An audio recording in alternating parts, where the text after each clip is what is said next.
Hello, my friends. I want to introduce you to Dan Pond. Dan has come down from the Huntsville area. We're going to be doing the boat part. And tell us a little bit about your boat.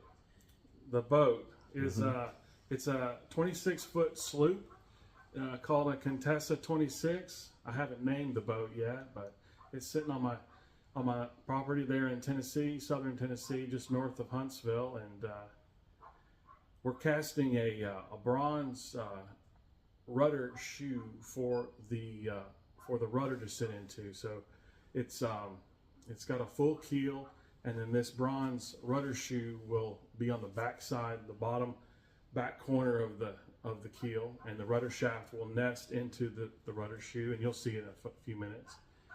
But the part will weigh about 32 pounds when it's cast, and I'm here to see Mr. Clark today to get his help and learn about the casting process. I've never been a part of it or been around it much, so I'm looking forward to it. A lot of you guys have seen us do the Tally-Ho project, and I have had other marine jobs along with lighthouses. We've made parts for lighthouses here. But this is the pattern that Dan made. It's he did a great job on it.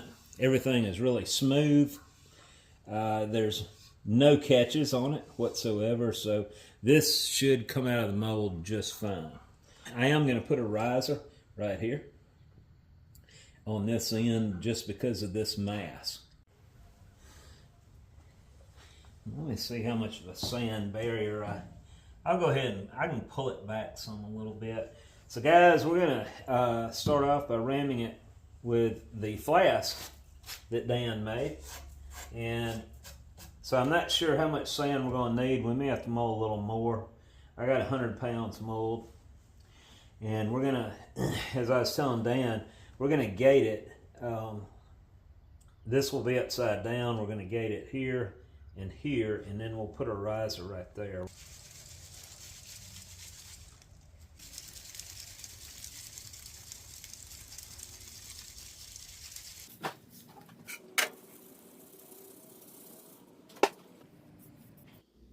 I'm not worried about the media size of the sand at this point because, as you're going to see me do, I'm going to hand tamp, not ram, just gently tamp this sand by hand enough to firm it up in order to wiggle the part left, right, top, bottom, and that's going to create a gap all the way around the perimeter, and that gap will be filled with my finest facing sand, as you're going to see here in a second. Now, I don't usually do it like this, but because of the size of this part, I didn't want to waste a lot of time making a shield to hold the backing sand in place as I put the facing sand in between. But you can kind of get the idea here of how that works. So this video was shot 1 week after our construction crew had left. And in the meantime, I was gone during that week for the 91st conference of the AFS in Birmingham called Bridging the Gap, which was well worth the trip. I enjoyed that. And I also got to see the Sloss furnace. I got some video of that. I'll show you in detail in a later video. I also got to meet up with some friends that I haven't seen in quite a while. But anyway, I arrived back home Friday night, and Dan was on his way from Tennessee that night to come on down here this following Saturday morning. And keep in mind, I haven't had a chance to focus on the building that whole week, and I couldn't find anything. And you know, I'm not frustrated. I appreciate all the help I had, but man, it took me forever to gather my basic tools just to get started here.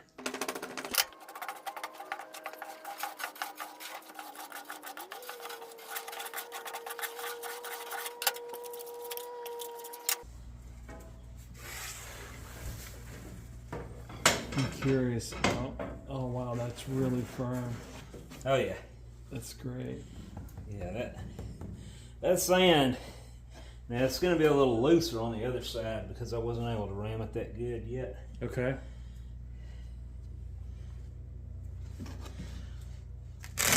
You want me to help you? Let's see. Now I'm just going to lay it like that. All right.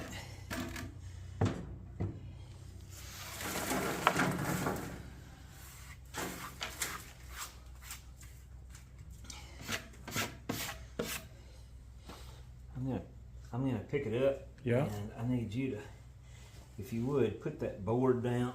Okay. Let's see. Let me get the rest of this sand out of the inside of there.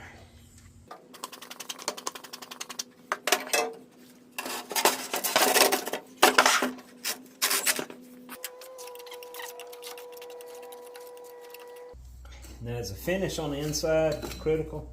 Not really. Okay.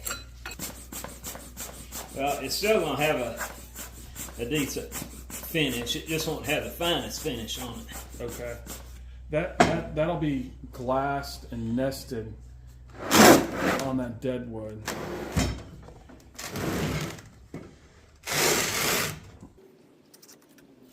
The reason I was asking Dan about the finish being critical on the inside, if we can use a larger grain sand on this side, or the coat, it won't take as long to round this half up. Now, you're seeing me wrap this pattern for several different reasons. Primarily, one, it's to define the parting line better, have a much cleaner parting line. Second, and equally as important, I don't want this pattern to grab both the cope and the drag and then tear sand out. I have no reason to think it would, but just a precautionary measure, I am loosening this up on one side anyway, just to help reinsure this will release when we get ready to separate it.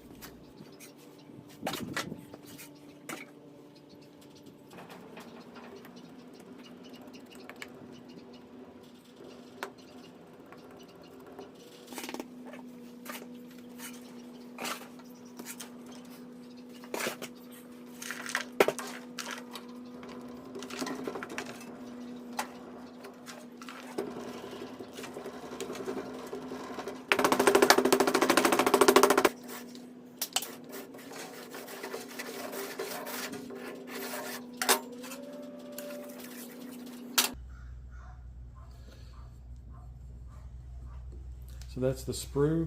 Yeah.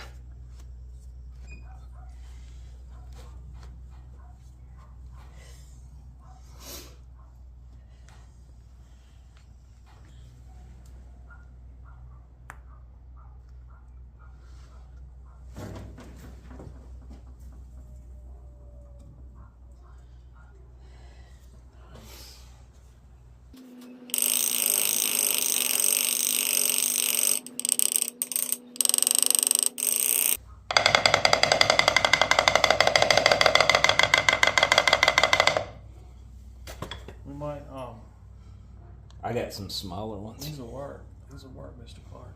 All right. I don't need but two. Okay. You think you're okay with those? Yeah. Okay. Let me Go. need something to prop my wrist on.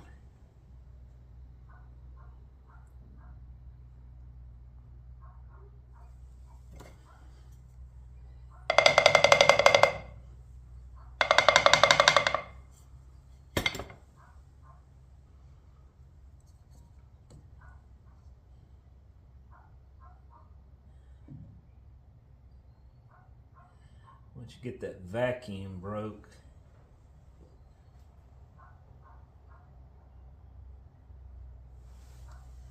Beautiful, beautiful.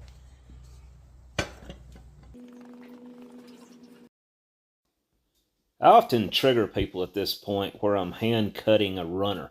Keep in mind, guys, a lot of these shapes you can't have a standard pre-made runner for. This one I did have, but also keep in mind I can't find half of my stuff at this point, so it was a lot faster to just go ahead and cut it in. I'm going to go ahead and put 4 gates along this surface, and I'm going to rolling edge on the inside to help eliminate any possible hot tear as this cools down. I already asked the customer if that would be okay with him, and he said that's perfectly fine. He's gonna, if I understood him right, he's gonna be grinding most of the outside anyway. So from here, we're going to set the drag over on the floor, get it good and level. And then we're going to focus on the cope. Now I have a brass riser on the end I have to remove. I'm going to go ahead and take care of that now with some needle nose pliers, just grabbing it on one side. Just being very gentle and everything will come out clean. Now this is going to leave a sharp corner that's going to have to be addressed. As I always say, you need to roll a radius in that intersection.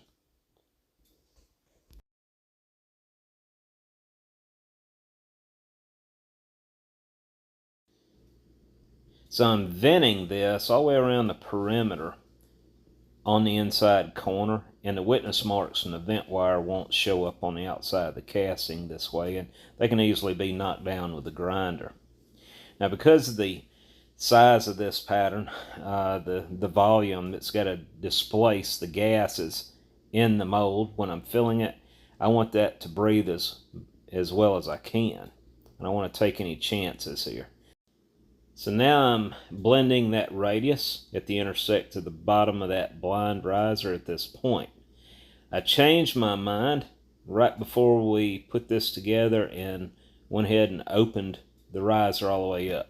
So it's no longer a blind riser when you see it assembled, which defeats the purpose of putting all the vent wires in. If I were doing this as a practice run, you wouldn't have seen any vent wires in this.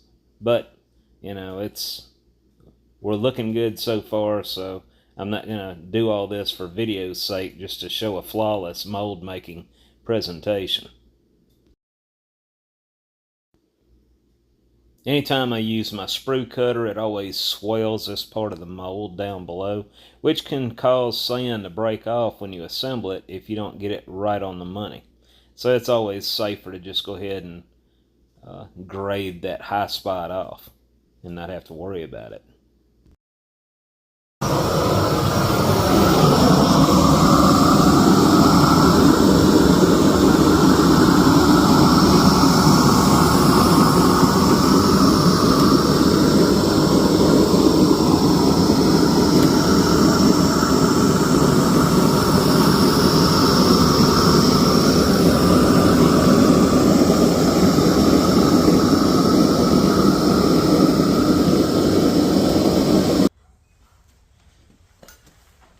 So good.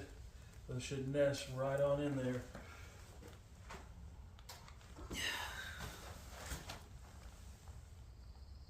You got it.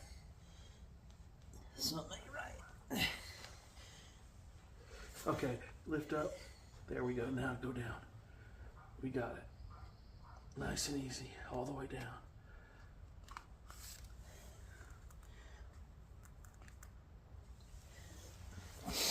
All right.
Yeah.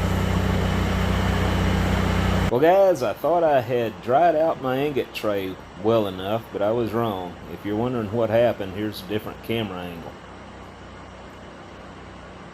Anytime you're pouring hot molten metal in or against something and it's got any moisture to it, you're going to have this.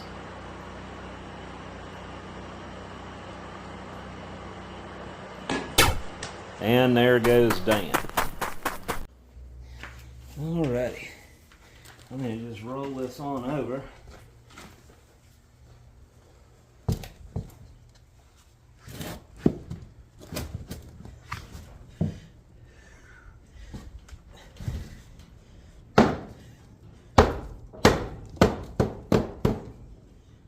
Take that from you. Hot. Yeah, a little warm.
Let me get my brush.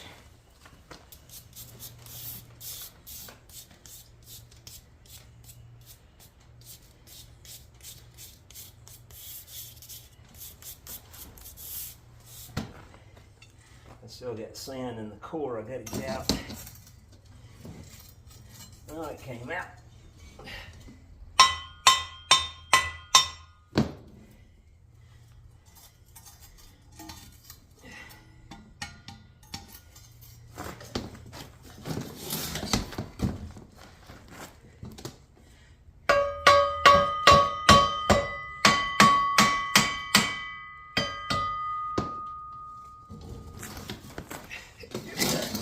Nothing else, you got a cool bill. Well guys, this is it. All cleaned up, still hot.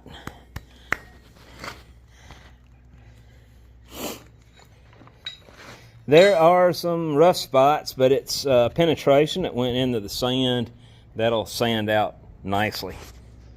And I asked the customer if he's happy with it. Oh yeah, very happy. Well, 10 out of 10. Excellent work. That's what. As long as I'm hearing that, I'll be able to sleep tonight. No, it's awesome casting. But yeah, the main things that we always look for anytime we cut the gates.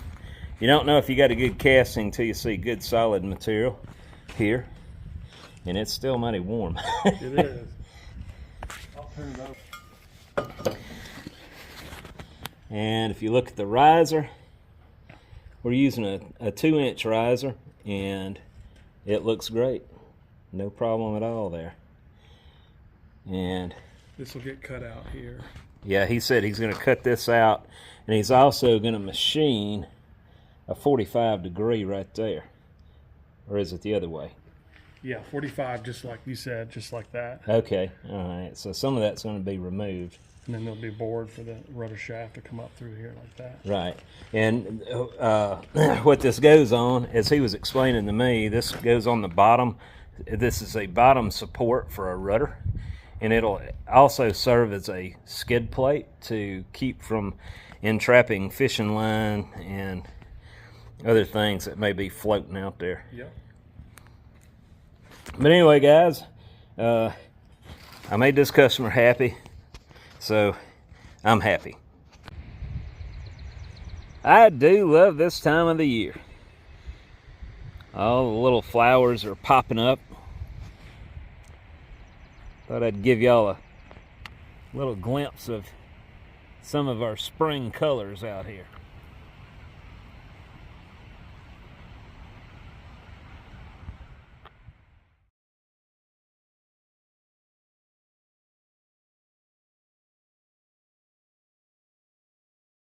I wanted to plug in right here at the end of this video some of the updates that Dan has made with the casting, fitting it in place, getting it ready.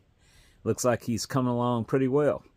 as I have said in the earlier part of this video, we do cast quite a few marine products here at Windy Hill Foundry, along with lighthouses. I've got a video that I need to hurry up and get done on that.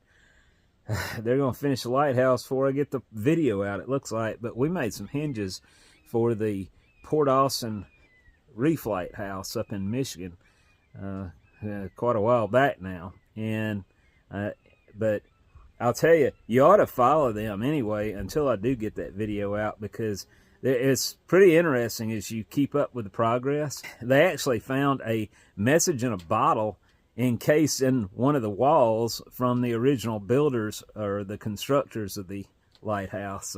It's pretty interesting. Get back to more pouring, and I'll share updates with you on the building progress. Well, guys, I got my friend Eddie here, and Eddie has been helping me diligently just about every weekend. And anyway, we are, as you can see behind us, we're doing drywall. He's helping me with that, and I'd be lost without him, because there's just no way for me to get this done. And Eddie, I can't thank you enough, buddy. It's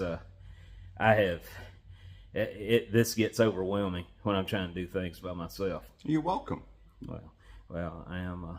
I can tell you, I'm way over my head, and no pun intended, on the projects we got going on around here. I wanted to thank you. I wanted to get a little bit of the background and let you guys see that I have Eddie out here a lot now, and it means the world to me. Well, we're having some fun. I enjoy the company. I enjoy the work, and I really enjoy seeing it transition. It's coming together a lot faster than I was expecting. And I'm not going to show you guys everything yet. We're going to wait until we get finished with that, because it's just too much going on. But just stay tuned, and we'll have this building buttoned up in no time. Hopefully have air in it in the next 2 months. We'll see.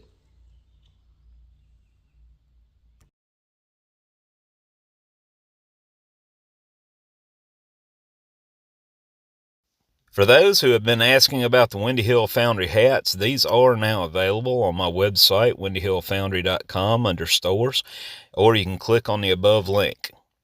These are on the pricey side, but keep in mind the shipping is included. Have a good day.